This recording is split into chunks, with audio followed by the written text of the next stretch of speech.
नमस्कार. तुम्ही कमी पैशामध्ये गोव्याला जायचा प्लॅन करत आहात तर मग हा व्हिडिओ तुमच्यासाठी आहे. आम्ही पुण्यावरून गोव्याला जाण्यासाठी निघालो. तर या व्हिडिओमध्ये आमचा पुणे टू गोवा हा प्रवास कसा झाला हे सर्व दाखवण्याचा मी प्रयत्न केला आहे. आमचे जे काही आनंदाचे मोमेंट्स आहेत ते सर्व या व्हिडिओमध्ये आहेत, म्हणून व्हिडिओ शेवटपर्यंत पहा.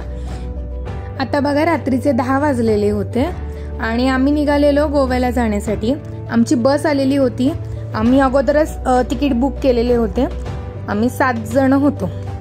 तर बघा, तुम्ही जर गोव्याला ऑफ सीझन मध्ये जात असाल तर ते तिकीट तुम्हाला 1200-1300 पर्यंत भेटतं आणि तुम्ही सीझनला जात असाल तर तेच तिकीट तुम्हाला 2000 ते 2500 पर्यंत भेटतं. आणि हे बघा, आम्ही ब्रेक घेतलेला होता बसमध्ये. तिथं आम्ही मस्त असं सँडविच एन्जॉय केलेलं होतं, कारण का आम्ही घरून जेवून निघालेलो होतो, पण मध्ये जेवणासाठी गाडी थांबती.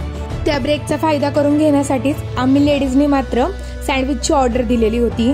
सँडविच टेस्टला खूप छान होतं. हे बघा, आता आमची सकाळचे 7 वाजलेले होते आणि आमची मॉर्निंग झालेली होती. वातावरण खूप फ्रेश होतं आणि इथे बघा, आम्ही मॉर्निंगसाठी टी ब्रेक घेतलेला होता.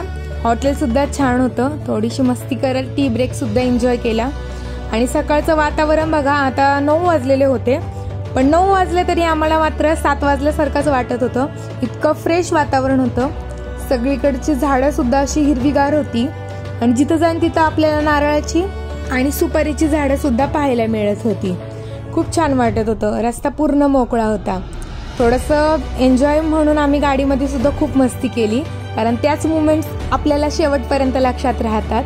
तुम्ही कुठं गेलो होतात त्यापेक्षा तुम्ही तिथं जाऊन काय काय एन्जॉय केलं हे आपल्याला शेवटपर्यंत लक्षात राहण्यासाठी थोडंसं मस्ती करत आम्ही आमचा प्रवास पूर्ण केला. आणि हे बघा, आता फायनली आम्ही आलो होतो मापूस ह्या गावामध्ये. आणि ते पण गाव खूप छान होतं. तिथे सुद्धा महाराजांचा पुतळा आपल्याला पाहायला मिळाला आणि वातावरण सुद्धा खूप छान झालेलं होतं. आणि मापूसाला म्हणजे पुण्यावरून मापूसाला येण्यासाठी आपल्याला 12 तास तरी लागले आम्हाला. हे बघा, आणि फायनली स्टेशनवरती आम्ही उतरलेलो होतो. खूप दिवसापासून आम्ही प्लॅन केलेला होता आणि तो आज सक्सेस झालेला होता, म्हणून प्रत्येकाच्या चेहऱ्यावरती आनंद दिसत होता. आणि आता वाट पाहत होतो की तो समुद्र किनारा आणि ती शांतता याची.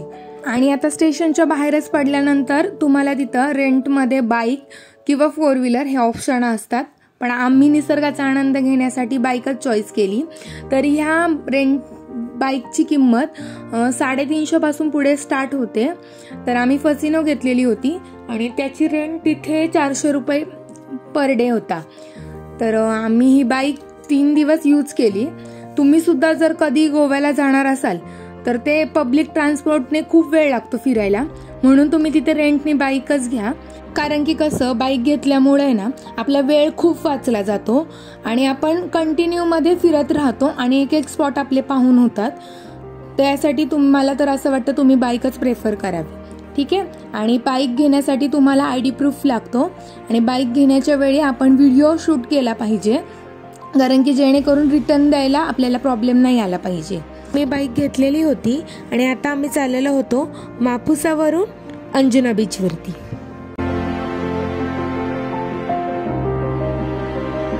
खूप चांगलं वाटत होतं आणि आजूबाजूला मार्केट सुद्धा तुम्ही पाहू शकता का मार्केट लागलेलं होतं.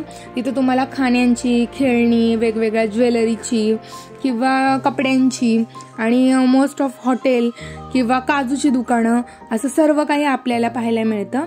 आणि हे बघा, मी बीचवरती येऊन पोहोचलेले होते आणि आता मी जिथून चाललेले आहे ना तो आपल्या अंजुना बीचचा पार्किंगचा एरिया आहे.